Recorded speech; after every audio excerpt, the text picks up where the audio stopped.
The story of Nigeria started with the scramble for Africa.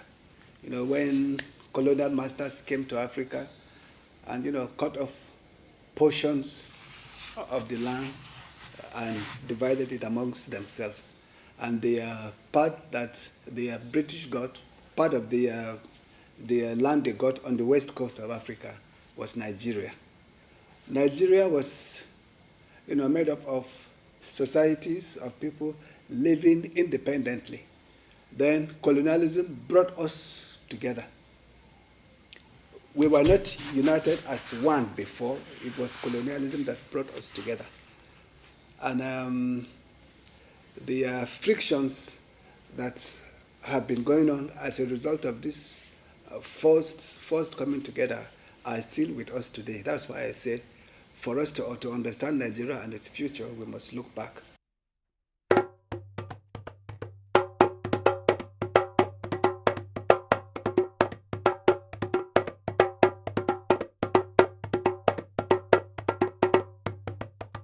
This film started out as an attempt to share a story of my home that is not buried in narratives of poverty, violence, disease, corruption, and hopelessness.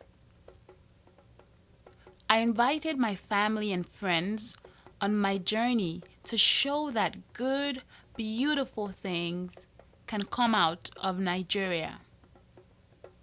But how do you share an optimistic story about a place when the things that continue to disappoint you about it are difficult to ignore? Nigeria is a good place, blessed by all. I would say God has blessed Nigeria. The resources are there, human or material. But the issue is the issue of management. The people that are in power, they are not doing things appropriately. If you see the kind of monies that changes hands in the Nigerian system because of people being in government, it's very attractive. So people don't want to get into government because they want to serve the people, but because there's so much money. The things we used to have, we don't have them anymore. The availability, food is available but expensive. Like we all know, the naira has dropped drastically and it has affected everything in Nigeria. But we wake up every day with a new hope.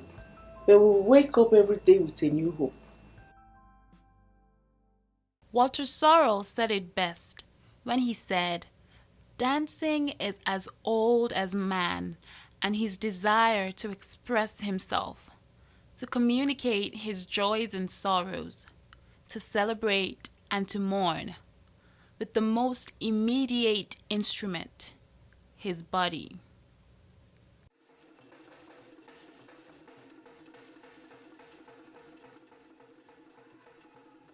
In African societies, dance is used to mark every event of life, to mark birth, transition from one age group to another, to mark status in society, and celebrate planting season and harvest, to commemorate historical events and traditional festivals. There is always one reason or another to dance.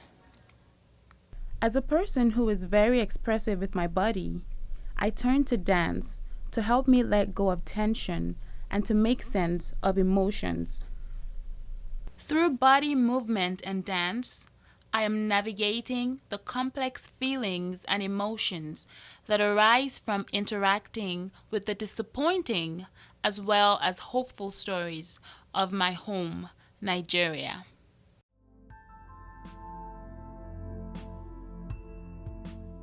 As a child, growing up in Nigeria was fun.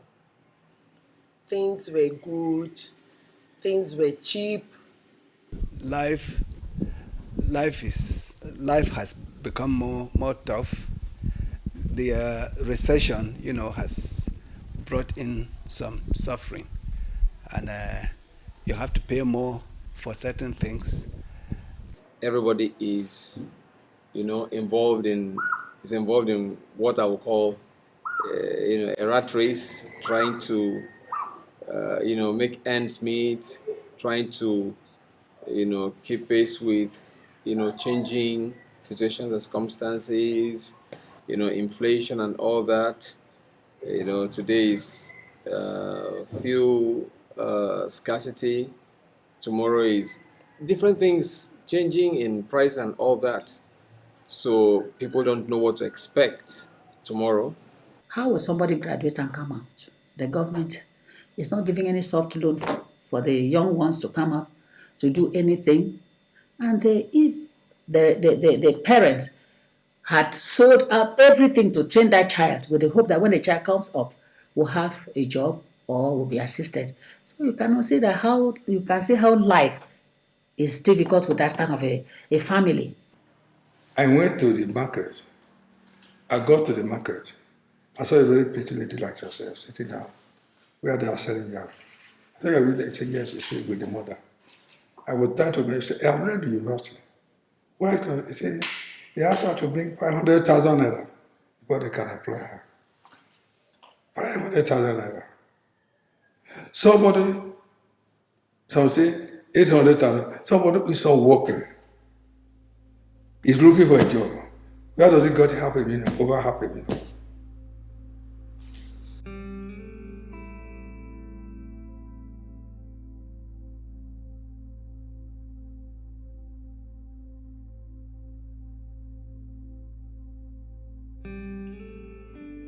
Shortly after independence, maybe 10, 20 years later after independence, corruption began to grow to the point it has become like a monster.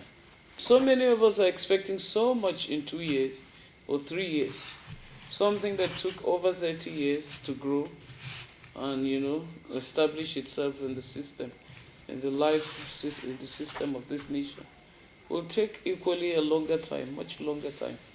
And it will take not just a few people fighting, it will take us going down to the grassroots and going down to the children, right from nursery schools to begin to teach them otherwise.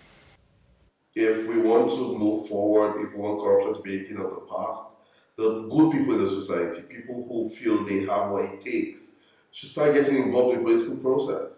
Unfortunately, the way we run our politics, you can't actually change anything. You can only join the system and from there, blend. The way it works is, the way you pour, you have beans and you want to quickly clear in your beans, so you pour water into a bowl. So the chaff rises to the top and the good ones stay down. Nigeria, the good beans is always down. People at the top are chaff. We have had different governments. We have tried different types of government. We have had military governments. We have had, civilian administrations. It's like the leaders we have had up to today. Nobody has so far identified themselves as a national leader to, bring everybody together. I want us to reach that level that if we're choosing a leader for his potential, not because he's from the north or he's from the south. We're choosing this leader because we know that he's capable. There's a bias towards women when it comes to power and politics and everything in our country, because, like I already previously said, it's from the previous generation, the way they were brought up and everything. So women are put in the back seat when it comes to leadership in the country, and in companies and in this thing and in so many things. But like I already said, it's going to change. I believe so. It's just a matter of time.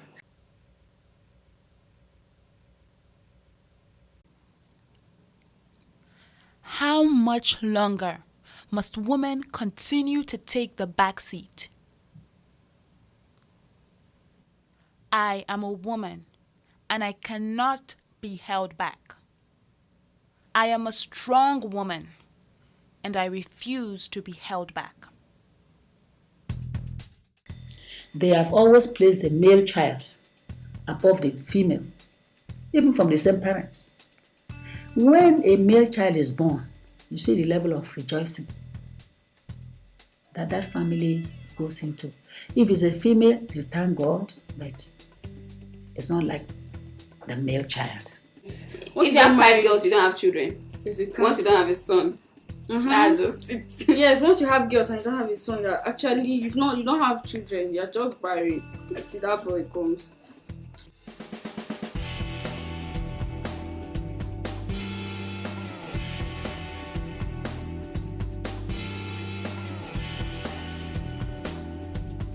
The Nigerian woman has been taught to, growing up, she goes to the market, she takes care of the babies, she does everything.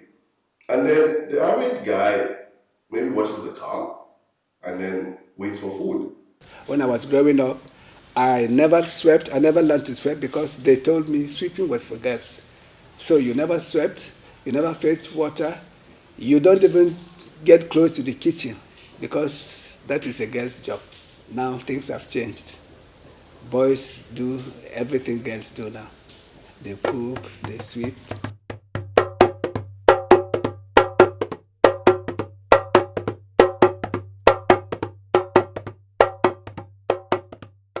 We have a lot of stereotypes when it comes to how a female should be, how a female should behave, and what a female should do, where she should go, where she shouldn't go, who she should talk to, how she should talk to the person, what she should wear, what she shouldn't wear. We still have the mentality that marriage is a huge achievement.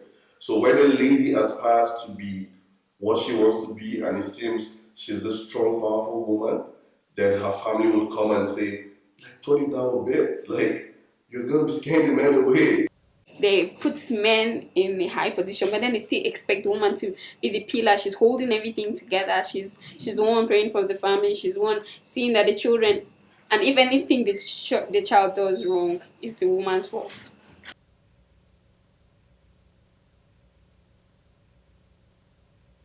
As an African lady, anything your husband throws at you, shut up and swallow it. So, in my own setting now, I said, no, mine will be different.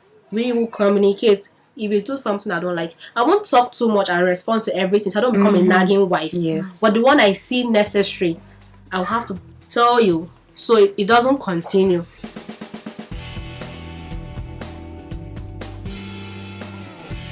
I work in a place where majorly most of the people are men. But sometimes you go to a board meeting or management meeting and you're like the only female around. It hasn't bothered me anyway at all. I don't think I know any woman or man that is as strong as my mom is. Oh my God. Even when my dad died, there were people that said that, let's see how she will survive. But since the father is not here now, let's see how she's going to cope and everything. My mom is a lioness. Now, I think we're getting to the point where women in Nigeria can do everything, even aspire for political offices. It used to be like that before. But now we're getting to that point where, we accept it. And women are actually doing well in those places.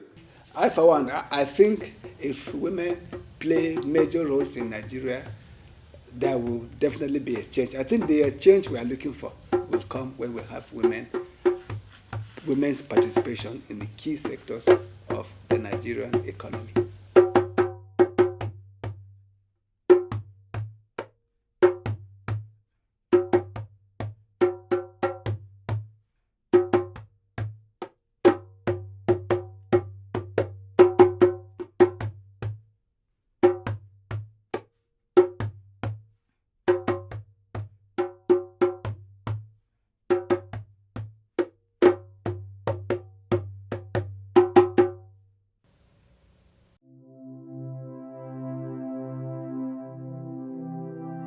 I remember growing up in Nigeria, I had friends from different ethnic and religious backgrounds.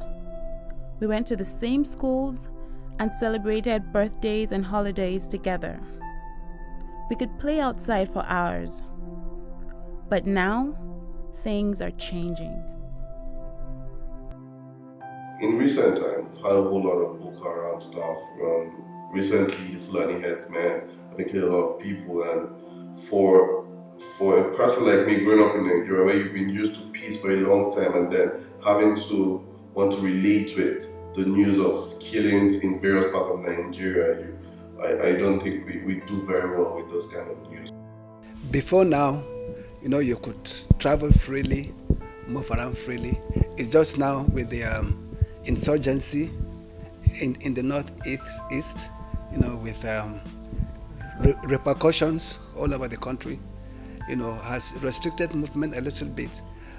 If not, you could travel at night and feel free. You have Boko Haram, killing everywhere, having Avengers, suicide bomber, destroy life of property being wasted.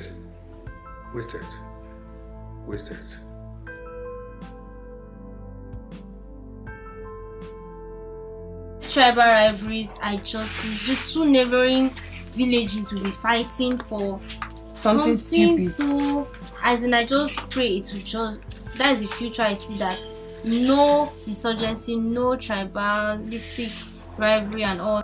I want a Nigeria where there is peace. Violence has crowded the nation. This violence has not allowed us to truly enjoy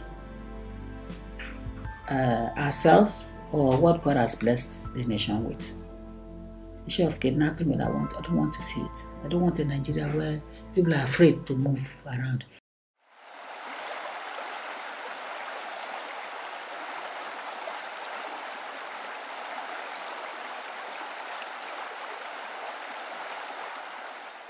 I first of all hope that this insurgency will just end.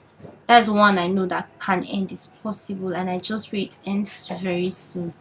When I was small, people could travel. They never were afraid of where the night would meet them. I want that type of Nigeria. It should return.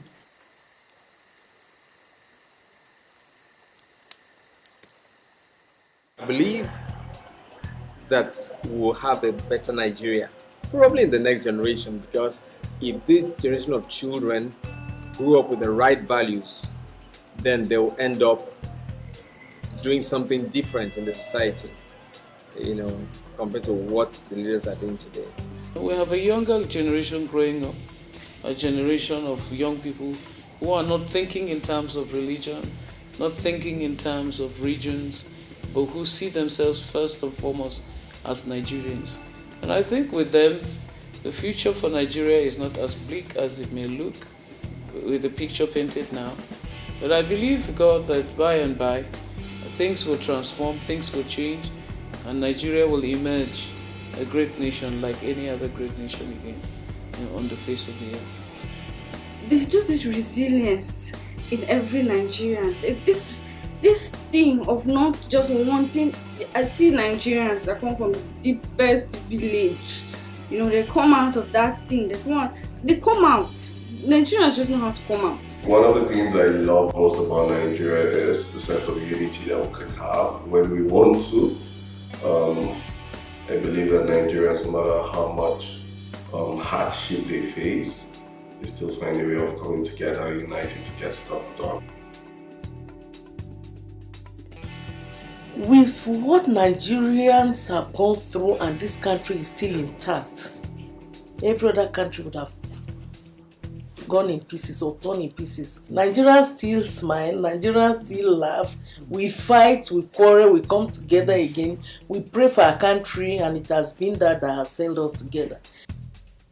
This film started out as an attempt to share a story of my home that is not buried in narratives of poverty, violence, corruption, and hopelessness. I invited my family and friends on my journey to show that good, beautiful things can come out of Nigeria. But how do you share an optimistic story about a place when the things that continue to disappoint you about it are difficult to ignore?